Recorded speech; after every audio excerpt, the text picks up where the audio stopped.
Welcome to another Sam and Cathy.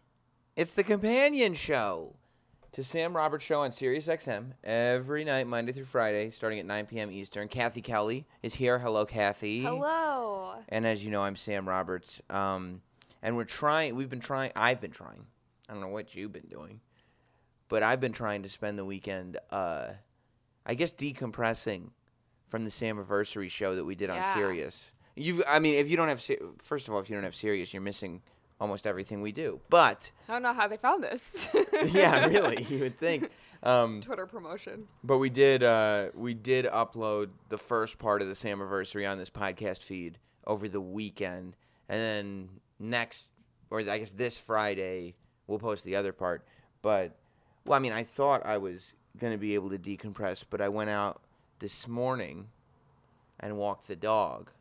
And the dog. You just said people coming up to you and saying, I did. What a great show that was. Right. And I was like, oh, thanks, and I was shaking hands and hugging people, taking photos. I let the dog go on the leash. I don't know where it is. It just ran off, but I was too busy meeting with my adoring public, which is better than a dog, I think. Oh, for sure. You know, I've always said more loyal. Yeah. They lick your face. They do. Ugh. If you ask them. That's how grateful they are. I've always thought having fans is better than friends or family. So that explains a lot. Yeah. So far, it's working out really well for me. But what happened was I woke up this morning, and Jess, my wife, always gets on a ridiculous schedule on the weekends because since we work nights, I come home. It's like 2:30 in the morning. You work nights. Right. Well, we meaning me and you. Oh, yeah. Right. I come home. It's like 2:30 in the morning. Jess has been asleep forever, so her whole schedule gets turned upside down on the weekends because I'm like, oh, why don't we go to a movie at 10 o'clock? She's like, because I go to bed at 9:30. I'm like, all right, we'll go to a movie then. And we end up doing it. So she falls asleep at various points throughout the day on the weekend. And so I woke up this morning. You're such a spoiled brat. Well, I gotta live my life. But I woke up this morning and she was asleep. Not like I was asleep, but she was asleep for the second time. She had already been awake for a portion of the day. Oh, so that was a nap. She was taking a nap. Okay. And so I decided, I was like, you know what? I'll be quiet. I'll bring the dog out. The dog, this Labradoodle, is like 55 pounds. She's a year and a half. And she's a typical, puppy, but giant. Still biting everything. Right, but never hard. No. Sometimes hard? Sometimes hard. I left with a bruise last weekend. But that's how you know she likes you. Oh. Because that's what she thinks. She's like, oh, we're just hanging out. I'm going to hold on to you so you don't go anywhere. But so this... Hope I puncture your skin. Right. Well, it's harder for you to leave. It's so fun. Right. If I sink my teeth... Love me. Right. If I can penetrate flesh, then you really can't go. This morning, I guess it was probably like noon, I took her out because Jess was sleeping. And I guess Jess woke up because she had all this energy, the dog, and not Jess. And sometimes when Jess has too much energy, I have to run her around the house too. Come here, Jess. Come here. Look at the dog, by the way. She got up like, are we going somewhere? So I walked the dog around the house. I was just going to let it go out and pee, but it was way too all over the place. So I walked the dog around the house, and we come to the front. We have like a little balcony in the apartment. Yeah. And Jess is hanging out on the balcony, and she's like, hey, Lila. And the dog, that's the dog's name, Lila Garrity. And the dog, Roberts. And the dog looks up, and she sees Jess, and Lila's just going crazy. And she starts running towards the third-story balcony, thinking that she'll be able to, if she gets close, she'll jump up there. And I was like, no, we're not going to be able to. But there's this steep grass hill that if you go down it, you could just circle around the building and go right in the door. And we've done it 100 times. Yeah. Right? That's where I take the dog because otherwise you have to walk around the block. And so when I'm getting lazy, I'm like, oh, it'll be fun to run down this hill, dog. And then the dog runs down the hill, not realizing I just didn't want to walk the other half of the block. So we did that, and I was getting her all ramped up, like, are we ready to go? Oh, yeah. You don't even have to say words. You could just talk like Adam Sandler, like an old Adam Sandler comedy album. And Lila just started running as fast as she could. But she can run faster than I can. So I was folded out. I completely flopped. After we got down the hill, we started running on the concrete, and she was just gone. and pulled the front part of my body far quicker than the bottom part of my body could move it, and I flattened out on concrete and let go of the leash. Oh. And so she ran around the corner, and I'm just sitting there like... I mean, at least that's better than her tugging you on the leash while you're down. just dragging me. That happened to me once when I was 12. Yeah, that's generally when stuff like this happens. Yeah, when people are much younger than 32. On a sidewalk when I was 12, a 12-year-old girl. But they did? The dog pulled you down the sidewalk? Yeah, and it's never happened since then because I'm an adult. Yeah, but that's why I didn't get pulled. No, but like even just pulling me down. You've never fallen down? Not from a dog since I was 12. You said on a podcast that you shit yourself on a red carpet because you got so excited to see a celebrity. So I don't want to... I think you've misinterpreted that. You're taking that completely out of context. I haven't defecated in my pants since I was a kid, so I guess we each have our own crosses to bear. You are taking that completely out of gross. context. Certainly not at work. It's disgusting. It stinks too. But no, I didn't get dragged like one of those prisoners being dragged by a Roman chariot or something. No. But I was down, and my hands are all completely bloody and cut up now, and my knee is bad. And luckily, I fell flat and kept my chin up, because otherwise I would have just fallen face first and done a lot of damage. Messed up your face. I know, you wouldn't want to do that, would you? But should get that thing insured. Right. Well, that's where all the money's coming from, my face. But I turn around and I go, oh shit! And I realize that the dog's gone. Yeah. So does she notice that you're gone? Well, she doesn't care. I looked around the corner. Thank God nobody saw me too, because they would have come to help, but it would have been something that they would come, they would help me, they would go back home, and then they would laugh about it. God, how great would that be if some kid was filming a skateboarding video or something and that just caught that in the background? It ended up being a viral YouTube clip. That would make my life. It outdoes iPhone Girl. that I thought it would never get. That's okay, I got 5.5 million on iPhone Girl. Yeah, this goes to 6 million. Yeah, 6 million in a week, bro. Oh no, just because I fell down. You get called on Ellen. Oh my gosh, this is the funny falling guy. Yeah, Ellen would just set up tripwires everywhere. Look, he's falling again. Isn't this crazy? And then a person dressed as a dog comes out of the table right next to your chair to scare you. Ellen, if you just want to talk to me, talk to me. If not, I don't want to. I'm not here for the games. But when I peeked around the corner, Lila knew that I was gone, but she didn't care that much. She just kind of was halfway to the door and was just looking over her shoulder. So slow? Right, going are you coming? And I finally came. I was like, Lila, and I did it in my man voice. Come here. She looked at me, and then she just kept walking to the door. She's like, no, we're both going to the door. I'll meet you at the door.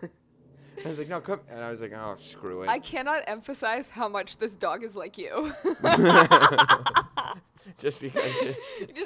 Do the sensible thing. You were usually in your own direction of oh yeah, I'm going to go see the movie. I'm going to go see the movie at 10 p.m. Right. Where is everyone else? I thought we were all going to see the movie at 10 p.m. Well, I'm going anyway. Yeah.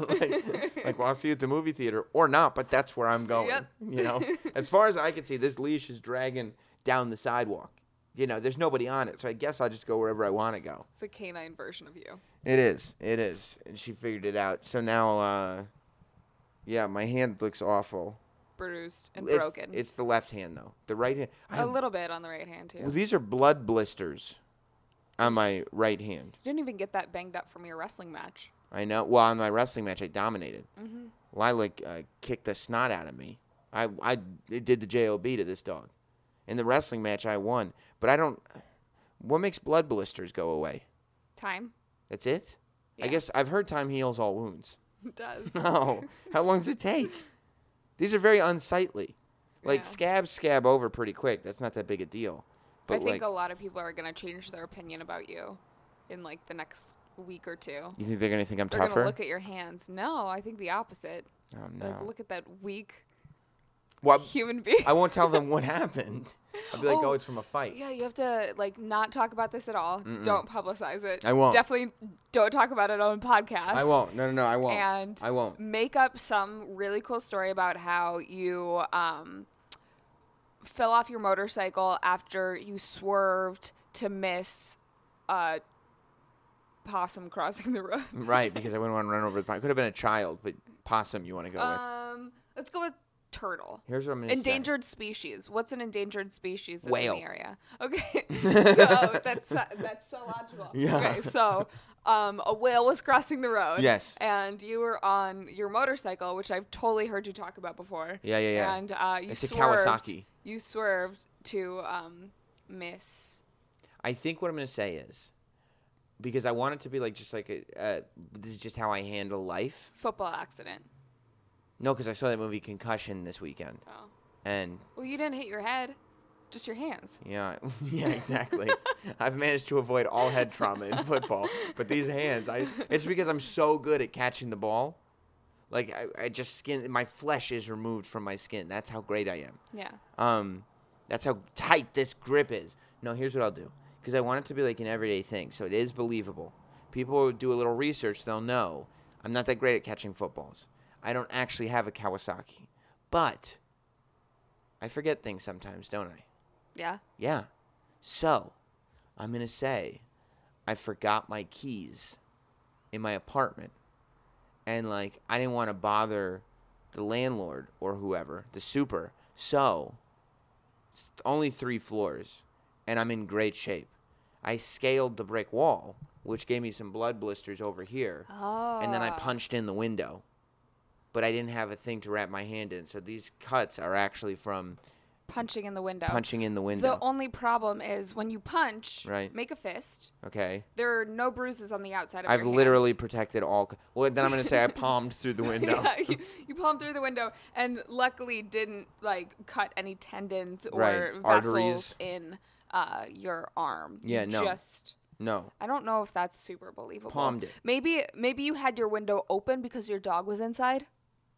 Okay. So all you had to do was break the screen, but you still got blisters from That's scaling not cool. the wall. That's not cool. Breaking the screen is so stupid. Like if you punch No, it's through. also not cool. What? Getting caught in a lie. I know. But nobody's going to be impressed if I broke a screen. If I punched through glass or palmed through glass. I feel like I was wearing a sweatshirt. Protects my wrists. They're going to be like, super hot this weekend. I'm going to go, yeah, but you know, fashion over function for me. I feel like we can come up with something better. But then breaking glass with my hand? Yeah. I don't think so. You said that I should tell them I was trying to avoid running over a whale with my Kawasaki.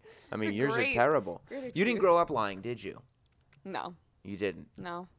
See, I always had a different definition of it. I never would. Well, I know I would lie, but I wouldn't lie for the sake of lying or for malicious sake. I'd be like, you know. We talked about this before. You would lie to make it sound like you hung out with people on the weekends. Well, I would do that for sure. But I would also lie. I think I did that too in high school. Did people ask you? Yeah. And so you'd have to lie. Like when I was on the brink of maybe being cool. Right. It was okay, yeah. Like you let your ponytail out, but not your glasses I yet. totally didn't hang out on my couch all weekend, just playing on my computer. Your lie would just be I'll just say what I did, but just use the word didn't. Well, I would didn't say, use the computer and just hang out watching TV all weekend. What did you do? That's not what my lie was. I would say I have camp friends that live. I have friends that live. You don't know her. In She's Milwaukee. from Canada. So sometimes I go up there, and that's what I would say. Right. Sometimes I would go up there. I didn't go that weekend. Right. Yeah, that's like telling people. No, I have an online girlfriend, so I'm not really I know I'm not really dating anybody at school, but I have an online girlfriend. Yeah, everyone can tell. And people probably did know. Everybody always knows. Yeah. Every time. No, I would lie when I didn't think it mattered.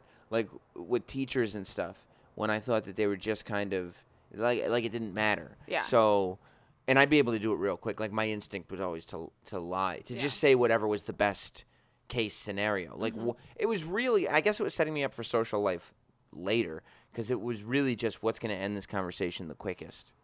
Because if it's something you did, I was going to ask, what social life? Exactly. What's going to end this conversation right away? Yeah. Because if I was doing something bad or needed extra, that's why I would never go for extra help. If I failed, I would have to figure out some reason that I failed. Oh, I was up all night. I didn't study enough, blah, blah, blah. I could never admit. It's because I don't know what you're talking about. Yeah. I don't know the answers to the questions, because they're like, oh, well, I'd like to teach you the answers to the questions. Now, I mean, that's 30 minutes easy. I'm not doing that. Mm-hmm. So it'd be like, no, I know the answers. I spaced. and I just wouldn't learn in order to avoid the process of learning. Or like I remember I would not go to class just because, I decided to give myself a break. And I would just sit in like the free period area, not go to class, and then go to lunch. I ran into my math teacher once. I had lunch right after math. Mm-hmm. And my math teacher comes up to me and she goes, Sam, you weren't in class today. Because I wasn't. And in the blink of an eye, I was like, oh, I know, I was sick this morning. I just got here. And she was like, oh, okay. And it was it. And that was it, because that's a feasible thing. Yeah. And to me, I was thinking, what if I had been sick this morning and just got here? What difference does it make if I was or wasn't sick this morning? The point is, I wasn't in class. And if it wouldn't have mattered that I wasn't here if I was sick, then it doesn't matter that I wasn't here if I wasn't sick. It doesn't matter. Right? If an excuse can make it so it doesn't matter whether you come to class or not, then it probably doesn't really matter whether you come to class or not. How many times have you lied to me? I mean, I'm lying to you right now. This never happened. Yeah, no, only when it's convenient. Oh, yeah, okay. Yeah. Only when it's convenient. So, like, all the time? Yeah, or it's to make myself look better. Oh, okay. Yeah. I don't get paid by Sirius. I need to... Yeah, no, this whole thing is I don't live here. It's a facade. Yeah, it's a complete farce. But you never... Did you feel an obligation to tell the truth? Was that the thing? I was just horrible at lying. I You still are? am. So I try to not lie. That's not going to work for you as you get older. Why? People lie all the time. Well, yeah, but I'm also really good at telling when people lie. Are you? Yeah. You think so? Yeah. I just don't call them out on it. I like your blue eyes. I put it in my... I don't have blue eyes. Oh, you got me. Okay, you are pretty good. You are. It took you a little bit. It took you, but you are good. You are good. Do you really think you're good at, or are you just good at telling when bad liars are lying? I mean, there are some people where, like, they think they're really good liars, and I can always tell when they're lying. Really? Yeah. How do you know that they think they're good liars? Do they say, like, I'm actually a really good liar? Or you can just tell they think they're slick? Yeah. Like, it's the type of people that will, like, they'll return an item of clothing to a different department store, but like lie to like the people so that they, even though they don't have a receipt, like they're good at like doing that kind of stuff. But like whenever they say something that's like, yeah, you have the exact same tonality and facial expression that you do when you're trying to return something. I know that you're lying. I've never seen that, but like I know, you can just Absolutely. tell in people's voices. Absolutely, it's so funny when younger people lie, especially like at work. Like I'll ask somebody, hey, did you get this done? They're like, oh, yeah, I just have to get it out from the office. And I know they're going back to try to do whatever this thing is real quick. I'm like, you didn't have it done. Why would you say that? It's going to take you 15 minutes or whatever. I feel like when you're lying, if you're going to lie, you have to do it in such a way where it doesn't really matter. You can't lie about stuff that matters. And you can't lie about stuff that's really easy to tell if you're lying. Yeah. So many people think because I think the only way you can lie is if you're already thinking about the long term of this. Like there are a lot of people that just lie because short term it's easy. But anybody who thinks long term would know immediately, like this is going to come back and bite you in the ass. Yeah. Like why would you say this? Well, I'll figure it out then. Some people get by. I've never been able to figure that out. Like I could not sleep at night knowing that it was just like, okay, I've gotten through today, I'll figure out tomorrow. I always have to know that my bases are kind of covered. That's why I don't really like lie at all. Like I would lie to a teacher if I knew that there was no checkup, it didn't matter, blah blah blah. But in life, you're not going to turn into, like, Catch Me If You Can? Exactly. As romantic as that seems, and as much as I would far prefer to be Leonardo DiCaprio than Tom Hanks, in that scenario and every scenario. It's so hard to lie now, too, of, like, there's so many social medias where you can get caught. Yeah. Although, some people are good at it. We were just talking about, over the weekend, the old wrestling manager, Bobby the Brain Heenan, had a Twitter account that was verified, and like wrestling news sites were picking up on everything he was tweeting about. Like Bobby the Brain Heenan gives his opinion on Kevin Owens, gives his opinion on Sasha Banks. Mick Foley tweeted out, nope, I know that it's real because he followed me and he follows his wife. And what had happened was it was this weird, long catfish scheme where somebody had made a fake account of Bobby Heenan's wife months ago. Yeah. Like, this is not a new account. And then was able to, like, after catfishing however many people they catfished. Yeah. After getting them all to believe that they were Bobby Heenan's wife, then go forward, make the Bobby Heenan account, somehow get it verified. And it all seems to be for no reason other than it's fun to pretend you're Bobby the Brain Heenan. That's the other thing that always creeped me out when people. But it was also figured out within, 3 or 4 days. Which is like to put months into something. And then 3 days in, they're like, no, this is definitely fake. I mean, you would think that eventually someone would be like, no, this isn't. And that's what happens. Like, they put months in so they can get it done on a high profile, but then as soon as it becomes high profile, the people involved are like, that's not real. Yeah. Like, they're alive. Like it takes one person to text or call and be like, oh, yeah, like, I saw you're following me on Twitter now. Yeah. No, I don't have Twitter. Yeah. Yeah, well, no, your wife did. Yeah, no, she doesn't have Twitter either. We don't use the internet. We don't even have it in the house. What? And it's that quick. But then it took like. I think that Gene Okerlund was the first to call it out as being a fake account too. Did he do it on his 1-900 WCW hotline number? But then what happened was it became a process to get him unverified. Like, Twitter's like, no, once they're verified, like, they didn't just take it away instantly. Multiple people had to come forward. We're trying to contact Twitter. We're trying to get his verification taken away. Whereas other people, like Milo, it happens so easily. Twitter just comes and takes their check away as a punishment. Oh, Twitter, you twisted soul. That's why I've always had trouble believing a lot of conspiracy theories. I believe some. The modern day ones, I tend not to believe. Like? Well, like the 9/11 cover-up conspiracy theories. Like, are there fishy things about 9/11? Yeah, but every conspiracy theory has more holes in it than the official story does.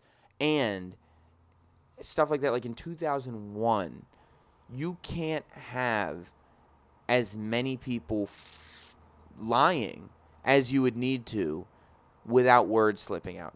And I mean, this goes, it's across the board. Like, I think in the 50s, 60s, 70s, it was possible to get some conspiracy stuff done. Yeah. It was possible to fake events. It was possible to do a lot because there was no internet. There was a lot less follow-up. Paper trails were tougher to come by. Now, I mean, anybody that works in any kind of company has got to know that everything that you email is recorded. Like, there's literally a paper trail behind everything. In the 50s, 60s, 70s, maybe a little bit in the 80s too, a paper trail was actually using physical paper. Like, you would have to go through file boxes of forms and this and that. And you can shred it and right. light it on fire and whatever, and it's gone. And there wasn't technology that would allow you to record everything. I mean, I think conspiracy theories started falling apart around the Nixon administration, because Nixon was the one who wiretapped the whole White House. And that was because he was paranoid about his enemies. Like, anybody who seemed to be an enemy, he was so hyper competitive and paranoid about anybody around him, enemies, perceived enemies, potential enemies. He just wanted to have everything, and he was so hungry for power. I think he was one of the really first guys that, I mean, I think everybody in power knows now, but Nixon was one of the first guys to know information is everything. Mm-hmm. Information is power. Information is, nowadays, probably the most valued currency that we have. I wonder if in the future you'll even be able to blackmail someone because the information will just be out there already. Well, yeah, I don't think so. I think that we're going to start looking, and I think Trump is the beginning of it.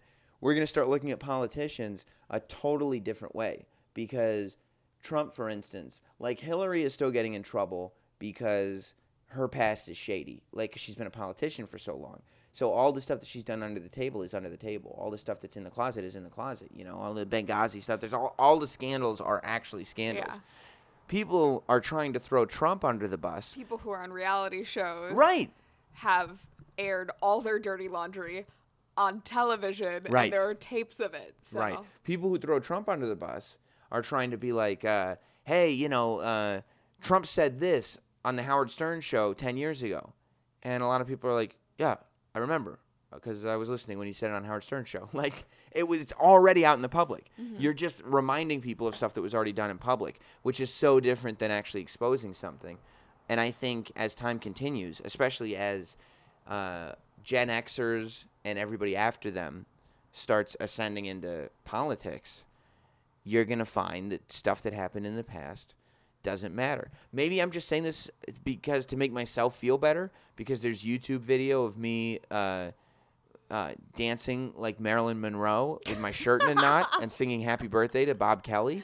But I really think that a lot of that isn't going to matter. And there's going to be a YouTube video soon of you falling flat on your face outside your apartment. It's those damn skateboarding kids. I think that everybody is going to have stuff about them because we record everything. Whereas, as I said, back in the... So I don't think that's going to become an issue at all. I think within 10 years, it is not going to be... what people did in the past will simply be a non-issue. And the idea of being somebody who is deserving of the office of presidency is going to... the standard is going to be lowered severely. And really, it's not so much that the standard is lowered, it's just that we're accepting it. Because right now, the people who are president are not necessarily the greatest people in the world. It's easier to lie about stuff. It's easier to keep stuff covered up. It's easier to not mention stuff. Now it's going to be out in the open. People are just going to accept that to err is human. This is what happens to people. People are going to have to come to terms with their own imperfections and say, wow, you know what? I did some pretty messed up stuff when I was a kid, or I did some pretty messed up stuff in my 20s, whatever it is. And that philosophy is going to permeate throughout, I think. But, I mean, arguably, going back to when George W. was elected, right? A lot of the voting public was saying that they voted for him because they wanted someone who was just like them, someone who didn't get perfect grades growing up. Right. I feel like voting for Donald Trump now is even further than... It's even more like us. Yeah. Yeah. Well, like it's even more. It's even more. I don't know how many golf courses that I own, but he does such a good job of acting like he's not a billionaire. You know what I mean? Like somehow the working class is convinced that he's just like any other blue collar Joe. Yeah. But what you're saying is true. Like I don't own a golf course. No one gave me $1 million. Right. In 80s money. Yeah. Not in 2016 money. In 80s money. That was like in 80s money. You could probably get for $1 million what Mr. McIntosh got for $1 million in the movie Blank Check. Way more than $1 million worth of stuff. Yeah. You know? But I don't think you could get away with that. I think also in the 50s, 60s, 70s, there was this perception of, in the baby boomer era and the couple of generations after it, there was this perception of what a household was supposed to be and putting up a front and all this stuff. All this time when, everybody was kids were getting hit and everybody was racist and all this stuff was going on. As long as you put the white picket fence up and, dinner was made by mom and dad came home at 6 and all this stuff, that was the June Cleaver world that everybody wanted to believe existed. Nobody had it, but everybody wanted to believe that the neighbor had it. And now... that's what it looks like everyone has on Instagram. Right. Exactly. I feel like June Cleaver has been replaced with butt implants. Instead of having the perfect kitchen, they have the perfect butt. Exactly. And that's the American dream now, which is beautiful. Everything's got to evolve. But that's why I think there was a lot more covering up to do back then. I think that people thought, and maybe correctly, that the American public's perception was too important, that you had to convince them that you were this squeaky clean person. And I don't think that happens anymore. And I think really, ironically enough, Nixon being the one who wiretapped the White House, Nixon was also, I think, the beginning of really realizing that politicians were not trustworthy and that the only reason anybody becomes president is because they're a complete egomaniac. Do you think that a lot of people got bullied into being normal? How so? Like all the people that did stray from that white picket fence, you know, house, mom, dad, 2.5 children or whatever it is. Right. If you strayed from that, people would make fun of you. And now Ugh. it's this Yeah. community of, we're not allowed to make fun of anything. So I mean, people are allowed to be more themselves, whatever that may be. the worst thing to be now is Boring. heteronormative Yeah. white male. Like, that's, what are you doing? What are you doing with your life? What experience could you possibly have? Yeah, no, that's absolutely right. But that's all backlash. I think we do so much that has to be extremes, right? Like, back then, we have to be extremely squeaky clean. We have to be now we've opened up the floodgates and said, like, it's okay to admit that not all of us wanted to be that way. So now nobody can want to be that way. Now it's gone the complete other direction. And if that is a life that you envision for yourself, there's something horribly wrong with you, because it's demeaning to everybody except older white males. And I think if everybody just took a breather but everybody also needs to be special now. Now that people have the opportunity to be special, before, like back in like June Cleaver era, no, you weren't. No, being special was not desirable. It was being a good American, and that was a lot because it was post World War II. Yeah. So everybody's patriotic. Everybody wants to just represent the country. I want to be a good American. We love our soldiers. Be a leader. Right. Now, you got to be different. Because everybody's got to be special. And I think it's also because we figured out how many hundreds of thousands of people are different being hipsters. Exactly. All wearing the same 3 things. Right. And there's so many ailments now. There's so many ailments for people that you got to have one. Like, you can't just be okay. I mean, isn't being prescribed with something now or diagnosed with something now the same as back in the 90s when everyone had ADHD and had to take Ritalin? Right. And now we've got 150. So celiacs and yeah. Now we've got everything you could now possibly there are dietary imagine. restrictions. I mean, now at least back then there weren't commercials for Ritalin on TV. Now it's like, whatever you need, we've got pills for it. We got pills. I mean, I would argue though that a lot of things that are happening with that is people are like the human race is evolving, and with any species, you're going to run into health issues. Like after, like it evolves, and usually what happens with species is those people that have those health issues end up dying off. Right. But we're fixing them. We have the technology now, we're coming up with fixes to those problems. Which means those genes that are bad are being those passed people on. Are reproducing, right, and then creating more people with those I think there's problems. something to that. I think there's definitely something to that. The fact that, I mean, the stuff that was supposed to, and that's why humans are never going to evolve until robots come in. That's why, because we're saving everyone. But I also think that we've widened the spectrum on so many things. Like the definition of what is whatever ailment you want to think of has become so widened that you can find, if it's a mental issue, a therapist or whatever it is, you can be diagnosed with something if you would like to be diagnosed with something. And a lot of people that hypochondria. I don't even think it's hypo. No, I know. But you're diagnosed as a we have these pills that will help you with your hypochondria. Oh, great, thanks. I think that what ends up happening is it's very difficult to carve out a niche for yourself, and this is easy.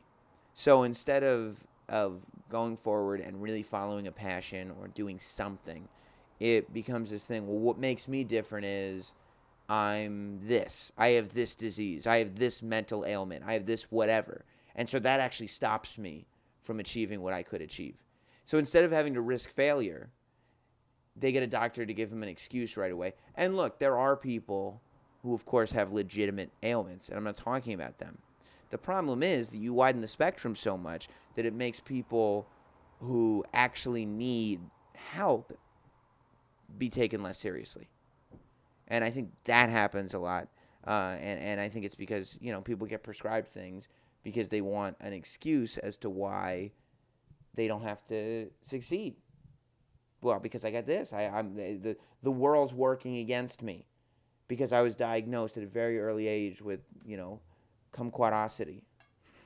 What is that? Well, you see, kumquatosity is when your legs don't work as well as other people's legs. Because They make you feel uncomfortable when they're in an outright position, and mentally, it's much easier to function from a sitting position. So that's for people. So they sit on their couches all day because they can't function properly when they're standing. It has nothing to do with the fruit. No. But that's that they say it does come from kumquats. From eating if your mother ate kumquats while pregnant, then yes, that's something that could be passed on, and it's a real shame, and awareness has got to be raised for it, because otherwise, you're going to be, the couch industry loves it. Yeah. I mean, I think so. Bob-O-Pedics are selling like crazy, but it's not so good for whatever, for work. I really hope that someone makes a WebMD page for kumquatosity. For kumquatosity?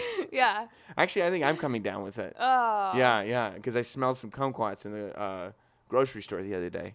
Sometimes that's enough. I may have kumquat sensitivity. It's kind of like getting stung by a bee. Right. Like the first time, it doesn't really affect you. But the second time, since you haven't eaten anything other than chicken nuggets in the last 30-something years. 32 years. The first time you ever walk by a kumquat, it just triggers. Yeah, something. it's like how in schools you can't bring peanut butter into the cafeteria. So bizarre. Because if a kid smells peanut butter, their throat could close. I'm that way with kumquats. All airlines have peanut-free snacks. Right. They're like, hey, like every comedian's going up there going like, hey, you ever get those peanuts on the airplane? No, my child's allergic. Oh, what? Oh, like ruining an entire genre of hack comedian joke. Yeah, that one's real. Peanut allergy? Yeah. Yeah, that's 100% real. Because I've seen people. A friend who went into shock after having. We went to some restaurant and we specifically said no peanuts in anything. Asked for a certain dessert and there were no peanuts in it. They assured us, but it was cooked in peanut oil. I feel like it's racist. The What? peanut allergy thing. How? I think that the white man put that out there to take away credit from George Washington Carver. Because he is looked at as one of the great, African-American black creators. He invented the peanut. Yeah. Discovered it anyway. And he created all these great dishes, and now they're closing kids' throats with it. I don't think it's a coincidence, personally. Why has nobody done the research? It's a conspiracy theory. Yeah, that's my conspiracy theory. I do get bugged out that nobody's done the research behind that. Because the other stuff... I think there are. They just haven't found a solution. How long has it been? How long could it possibly take? Well, it's really amped up in the last maybe half a decade or a decade. Mm-hmm. That's one of those that, and I'm sorry because your friend has a peanut allergy. That's one of those that you should probably just let them, if their throat's going to... EpiPens everywhere. It's like, maybe we forget the EpiPen next time and just see, and if you don't make it, you don't make it. Maybe it wasn't meant to be. No. That's one of those, I don't know if life expectancy should be as long as it is for everybody. If it's peanuts that's going to take you down. It's so sad. I know it is, but God works in mysterious ways. And if God created you with a throat that closes by smelling peanuts or using peanut oil, maybe you're not prepared to live on this planet. Maybe. I'm just putting that out there. That would be so great if all the people that clapped on the end of airplanes had peanut allergies and they served peanuts on the airplane. Yeah. You don't like giving the pilot a round of applause? When you land? When you land, yeah. No. Me neither. The only person who deserves a round of applause is Sully. Sully Sullenberg? Yeah. And by the way, you're right, because that's literally their job.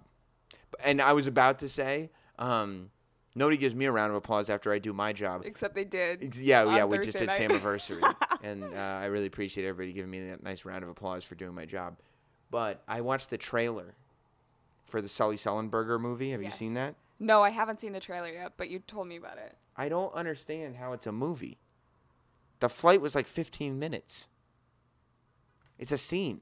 It's like world's wildest airplane landings. But it's not a movie. I never understood. When he put out a book, I was like, Jesus Christ, how long is he stretching this thing for? I mean, the creators of Lost turned a plane crash into 6 seasons. Yeah, I get. I mean, they end up on a weird island. 7 seasons? 6 seasons? I don't know. I didn't watch any of them. Oh. But if they end up on an island that's a metaphor for heaven, spoiler alert, then fine. I get how it's a movie. But I'm pretty sure it's just a true story of accidentally flying into some geese and landing in the Hudson. And then like Tom Hanks is playing Sully, which I again, it's a scene. It's not this whole thing. He was a hero for a day. That doesn't mean he's a hero in everything he does. He's probably a piece of garbage in a lot of aspects. I'll bet he is. Well, he probably is. Everybody is. You know, believe it or not, there are instances in life where I'm not that pleasant. Oh, really? That's right. That's right. Believe I it or would have not. never guessed. No, it's true. It's true. But it's such a short flight. It's interesting. It's an interesting story, I guess. But like, I'm satisfied with an interview that Sully Sullenberg does on 2020. Well, then it's not for you. It's for other people. But I don't understand how it's a movie. You don't have to go see it. I'm not asking you if I should go see it or not. I'm asking you, how is it a movie? It's a movie because there are people who are going to want to watch that movie. Are there, though? Yes. What do you think it's going to do? Money-wise? I have no idea. No, applause-wise. Loud or quiet? I Yes, think, money-wise. I think a lot of people are going to clap when that plane lands. In the theater. Yeah. I hate that even more, by the way. People who clap for a movie at the end of it, that's way worse than people who clap for an airplane pilot. Yeah. Because people who clap at the end of a movie, nobody associated with this film is anywhere near you. I was thinking about all the premieres that I've gotten to, and that's yes, okay. People clap. That's at all okay of them. because the people are in there. Yeah. So you're like, good job, guys. I don't mind that. But well, it's like, yay, film production person in back who made sure that they pressed play. But generally, all those people clapping are like the film production person's like family. They're like, I see your name on the credits. You know what I mean? Oh. That's like, I've been to, yeah, I mean, you're not the only one who's been to a premiere, okay? Oh, okay. Yeah, so I've been to like 2, I think. So I've seen people clap too. Cool. But I was watching it, and like, I was watching the trailer, and they made it very dramatic. And they were like, wait a minute. Maybe he didn't have to land the plane in the ocean at all, or with the river at all. And so, I mean, because you watch it, like, who cares? When going back, it's like, he turned out, it was awesome. There's a plane in the water, super cool. Everybody's alive. It's all fine. But, like, that's the dramatic twist. Maybe he didn't have to land. And then Sully Sullenberg's like, I don't know. I'm not, all this press is too much, blah, blah, blah. And he's getting overwhelmed by all the media attention. But we all know, watching the trailer, he wrote a book. That's what the movie's based on. So how was he overwhelmed? He wasn't too overwhelmed to go see a lit agent. You know? If you're overwhelmed, why would you sign your life rights to a film? Is it going to be in 3D? That'd be kind of dope. That'd be super dope. That I could understand as a movie. If they were like, they showed the ending. I don't know why anyone would want to pay money for the experience of what it would be like to crash be in an airplane crash. That's like going on a roller coaster. Like, you're not actually in an airplane crash, but you get to, like, a near-death experience kind of in your brain. Like, you're totally safe, but you get to kind of... No, I get why people would want to do it. I just don't, like... It's a weird concept. Yeah. But, I mean, I would do that if it was, like... I would do the Sully Sullenberg experience. If I get to put on, like, a VR headset and actually just be on the flight and then crash into the river, I go like, yeah, I'll go do that. They have things like that. Huh? Flight simulators. Yeah, but they don't crash into the Hudson. That's the key. Oh. Flight simulators is just like, either you land or it goes, you crashed. It doesn't, like, have a whole thing. I would do the Sully Sullenberg experience. That, to me, makes way more business sense than trying to get tickets to people to pay for tickets to go see Tom Hanks pretend to be Sully Sullenberg. Plus, he was already, like, Captain Phillips. He was already he was already the foreign guy that got stuck in the airport, you know? Mm-hmm. I don't think, and people are gonna lash out. If Sully Sullenberg was upset about this, if this movie is an exaggeration of the truth, people are gonna kill him. Like already, Captain Phillips movie that everybody loved, people destroyed Captain Phillips after that movie because they made him look like a hero, and everybody else that was on the boat was like, he was an asshole. Why'd they make him? Why'd they make him look like a hero in this movie? He shouldn't have been Tom Hanks. Exactly.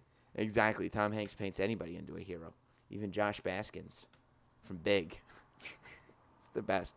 What's your favorite Tom Hanks movie? Turner and Hooch. Is it really? I don't know. That's a great movie. It's a good one, yeah. There's Turner and Hooch, Big, Joe versus the Volcano. He had The Burbs. I liked Big. The best Tom Hanks movie. And You've Got Mail? No, not even sort of. Not even Okay. a little bit. I don't even know if that's the best Meg Ryan movie.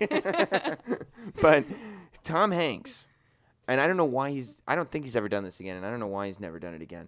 That Thing You Do is a masterpiece. Yeah. Not only is it a master, he wrote and directed it, and he's in it. And I mean, I loved it when it came out, and I would watch it on the movie channels and everything.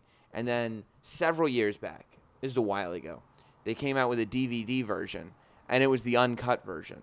And I was like, oh, so would they put like 5 extra minutes or something in it? An extra hour. What? It's a 3-hour version of That Thing You Do. Let me tell you something. Even better than the 2-hour version. How do you cut an hour out of your movie? You have to. That's like, who's nuts. gonna? They're like, oh, it's just this movie about this fictional 50s rock group. It's gonna be 3 hours long. Yet, no, we didn't give Steve Jobs 3 hours. We're not giving you 3 hours. But they put, and let me tell you, it's a great 3-hour movie. Yeah. It's perfect. The Steve Jobs movie should. Well, here's what.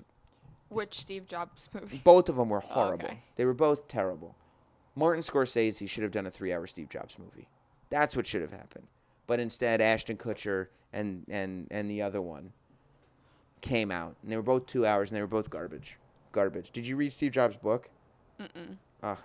It was so good. So good. And to watch those movies just destroy the book bummed me out. It doesn't make the book any less good, but the fact that they didn't tell the story Do it right justice, yeah. is so annoying. And that Steve Jobs, who's like Einstein level, I think, as far as being important, his movie doesn't even get nominated for Best Picture. Yeah. It's gross. I want him to do an Elon Musk movie. But he's only like, that's what They're gonna wait until he is gets dead. people outside. What? He's got to be dead. No, why? Because the story's only halfway through. Okay. How many movies are you going to But make? he's done a crap ton of stuff. We'll see. We'll see. Because, what if he turns out to be a Nazi sympathizer? I don't think he is. You don't know. Have you met him? No. That's what I mean. You got to have the whole picture. That's why I won't read his book. Because you have to have the whole picture before you're telling somebody's story. Unless it's just like an anecdotal tale, that's fine.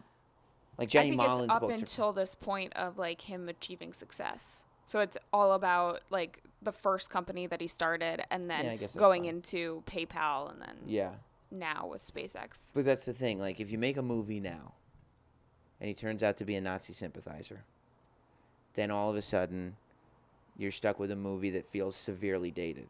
I don't even think Netflix would buy that. Right. Well, can you imagine if there was a movie on Netflix because Netflix already bought the rights?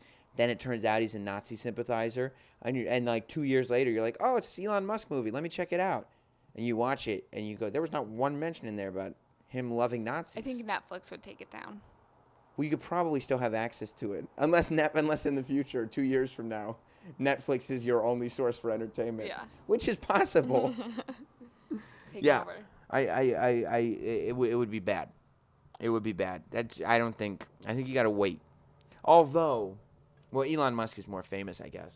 But like Henry Hill, who Goodfellas is about, comes across so much better as Ray Liotta than he did in real life. Like Henry Hill was a complete scumbag. And Ray Liotta is so charming. He's so charming. Those piercing blue eyes. He even makes a charming cokehead at the end of the movie. Right? Like when he's going all over the place, I'm like, yeah, but he's still a good guy. I think that Henry Hill is a total scumbag, but he comes off sympathetic in that movie. Elon Musk, he'll get it. But I also think that Elon Musk probably has not yet achieved the best thing he'll achieve. You know what I mean? And so that's why it's weird to me. I'm sure they'll just put out another book or something, but it's weird that somebody like that, who I think still has it in him to do better, I'm not ready to learn his story yet. It's interesting. You're right, though. I mean, where did he come from? How did he get here? Is certainly worth checking out. But two things. Number one, what's he going to achieve? Number two, is he or isn't he a Nazi sympathizer? Well, if you had to guess. I would say no. Okay. All right. Well, I'm glad that's on record, because you will either be right or feel very foolish. Either way, it'll be a very, very different conversation. Very, very different. But yeah, so I guess that's been. And then I watched the. Speaking of movies and like true stories, I watched the Concussion movie finally, which I think is good because, I mean, it wasn't like the most amazing story told in the movie. Mm-hmm. Like, it kind of moved weird, and but the research has to get out there, and that's the mechanism for it getting out there. Like the fact that in a mainstream way. Yeah. That's why I really liked the movie, was more because it shined light on CTE, which still doesn't get nearly enough attention. Mm-hmm. Like, concussions aren't nearly talked about enough. But the doctor who Will Smith played, he's like a short, chubby guy. He's like, Will Smith is like such a good-looking doctor in the movie. And like, I went to the extra features on the iTunes extras, and like, the doctor's just like this like short, chubby guy. Same accent. Yeah. But he does not look like Will Smith. If there was a biopic about your life, mm-hmm. Who would you want to play you? I guess The Rock. I mean, I guess that would be the best. I've given it a lot of thought. I guess The Rock would be the best person to play me. Totally. As much charisma. Yeah, same charisma, and it's like, because I used to drive a tank to work every day. Oh. And Rock looks awesome driving a tank. So I think that could be cool. He used to have curly hair when he was Rocky Maivia. That's right. That's right. No, I mean, I would want it to be somebody like The Rock. Like somebody way, way ridiculous. If I want to make enough money that I can fund my own biopic and have The Rock star in it, and just have it be like a complete fabrication. Like just me saving children from Africa and learning how to fly so I can, I don't know, do something really good with flying. You can do a lot with flying. Or walk a dog without falling. Exactly. I just can't. I do a scene where I beat up Jason Statham. All kinds of stuff like that. Yeah. I don't know. Have you ever thought about making a movie about your life? Who would play you? I feel like that's a question that gets like asked at dinner parties and stuff. I don't go to dinner parties. That's exactly why. Oh. Because that's what I swear to you. Anybody that asks me that, I will tell them The Rock, and they'll ask me for a serious answer, and I will never give them one. No. They will never get an answer besides The Rock. Anytime anybody asks me any question about which actor, I will say The Rock every time. I mean, I think that trumps every other answer, so. Right. Who do you think? No one can argue. Yeah. Well, who's your favorite actor right now? I'd say The Rock. Well, who do you think has the most? The Rock, I guess. Well, if one person could play Bernie Sanders, I guess The Rock.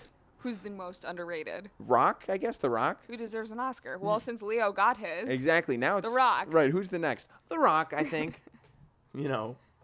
He's only 54th most powerful person in show business. He should be higher on the list. Mm-hmm. I agree. Yeah. So I will advocate for Dwayne The Rock Johnson. The number one most powerful in your life. He is. He really, really is. He thanked me for a happy birthday tweet. It was one of my favorite tweets of all time. I heard about it several times from you. I'll tell you every day. Okay. I mean, you've sent me lots of tweets. The Rock's tweet, still the best one I've ever gotten. Totally. Hate to have you in The Rock's shadow, but he casts a big shadow. Who would you have play you? I don't know. I haven't thought about it. Well, you should have thought about it before you asked me. I can't have The Rock. Exactly. It's already taken. I took him. Catherine Zeta-Jones? Maybe like Minka Kelly. She's older than me. Oh, yeah. She was in Friday Night Lights, right? No, she was Lila Garrity. She was Lila Maybe I'll have Look at you. Lila Garrity. You picked Lila Garrity. You are a professional and a gem. What was your favorite part? Because we uploaded Samiversary, the first part of the Samiversary show. And thanks to everybody who supported this podcast and supported Sam Roberts Show and the whole thing. That's why I did Samiversary. It wasn't so much about, like I felt... Just a day to celebrate you? Because I thought that's what it was about. I hate that stuff, to tell you the truth. Oh, really? I do. I do. I mean, and you know that's true. I know. Because anytime anybody tries to give me a compliment, I have to, like, look at the floor or the wall that nobody's... It's just... I don't like that stuff. Well, I do want to say... It was really, really cool to see all of those people there.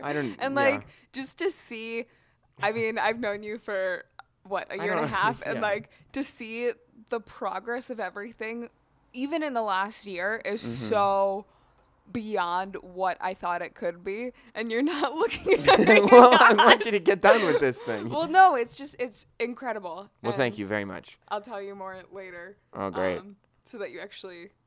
can't look away. yeah, with the Clockwork Orange eye things in, dropping drops in. No, it was so cool to see that room at Sirius be completely filled out. There was people standing in the back and Yeah, I was really the fact that people flew in from California, Texas, Florida. Yeah. To come see you. I know, right? For what? For what? I was really happy because it was more. An event to kind of show. I feel like they put me on nights on Sirius XM, and when they did that, I've been doing shows on Sirius, and I've even been doing Sam Roberts' show at noon. But up until the time they put me on nights, I have been doing shows that kind of built off each other, and I had a lot of friends that also worked at Sirius that were regulars on the show, and celebrities pop in and all this stuff. And when they put me on nights, they took everything away. Because that meant you couldn't get guests because most of them came in during the day, during the morning hours when... Yeah, my friends that would come in, like Nicole Ryan, like those people, they were coming in after their morning shows. So it's now instead of 3 times a week, it's once every 3 weeks. Literally everything taken away. So it's that's when... I remember that week of when they first told you. Yeah. Being so wondering what you were going to do. But the idea was always I have to make this a thing, and you did. It was they've decided to pass me a blank canvas, and I wanted to celebrate everything that's been put on the canvas over the last year, which is all the fans that have become regulars and the fans that don't even call in, all the guests, people like you that have been supporting the thing, and just let this wave of bizarro world, the weirdest family ever, sweep over Sirius XM. And I think that's what we did, and I felt super successful about it just because there was so much oddness that happened. So I put up the first half of just the audio. Just the audio. Next week I'll put up the other half. We are editing the video now. You're watching yourself for a very long time this afternoon. When I say we are editing the video, I mean I am. So. I asked you. I texted you. I was like, "Hey, I'm really busy this afternoon, but I can help you edit video." I was watching old things Nitro's on the network. What do you mean Nitro's on the network right Studying. now? Yeah, Nitro's on in my apartment. For 6 hours. Yeah. So there will be a video of the whole thing up as well on the YouTube channel. Do you have a favorite part of the Samiversary show? It was just there's a lot happening over the course. And by the way, it was supposed to be a 2-hour show. Over the course of 2 hours and 45 minutes, a lot happened. I don't know if this is my favorite part, but it was so bizarre to have everyone that calls in every night. I mean, not everyone was there, but a handful of the people that call in every night sitting there, right, and making eye contact with them, and then it being weird because usually you just hear their voice in your earphones. And I'm so insecure too that I was oh no, the people that call into the show every night are gonna be there. That means they're gonna hurt me or beat me up or kill me or something like that. And as it turns out, they all just said, "We love you, Sam. Thanks for doing the show." I was oh, they actually enjoy the show that I'm doing. Yeah. I sometimes lose sight of that. They just wanted a picture. Yeah. I don't know what I kind of watch it now as I'm editing the video, going what happened? What was that? In the best possible way. But yeah, I'm happy you were there. It's only gonna get bigger. We'll see. Might not. Well, that's the optimism that got us here. Yeah, I mean, that might be the peak. We might have hit the peak. Oh, man. Yeah. No, I think it will get bigger. I think it will get bigger and more spectacular as time goes on. But this will also get bigger and more spectacular as time goes on. Cathy Kelley, people can reach you at Cathy Kelley on Twitter. No, Catherine Kelley on Twitter. Catherine Kelley on Twitter. It's verified now. Yep. Which is big. I wish it was before you, though. It wasn't. And Cathy Kelley on Instagram. And you can please subscribe, rate, review to this podcast on iTunes. Make sure you listen to the show. We'll be back this week, 4th of July week. Happy Independence Day, everybody. Independence Day is on a Monday, so I'm going to take a wild guess that you'll be watching the fireworks from Stamford, Connecticut. Yes. At work. Yes. Good, because it's Monday. It's wrestling night. I'm going to be trying to avoid the fireworks. The only fireworks I'll see are the pyro on Raw. Those are the best fireworks anyway. I'm going to be trying to avoid, be like, can we do the fireworks at like 7? And they're like, it's still light outside. Yeah, but Raw comes on at 8. I was going to ask you. You finally have a day off on a Monday. You should be watching Raw. I know, and live tweeting. Fireworks. Yeah, I know. Maybe I can get out of it. Maybe I can put it on. Maybe I think we're going to go see the fireworks at my parents' house. So maybe we'll show up at like 7:45, and I'll be like, oh, like, are we going to stay here before we watch the fireworks? And throw on USA and watch it there. Yeah, I think it's a plan. Cathy, it's always a pleasure. So much fun. I think so as well. We'll see you next week. Don't clap.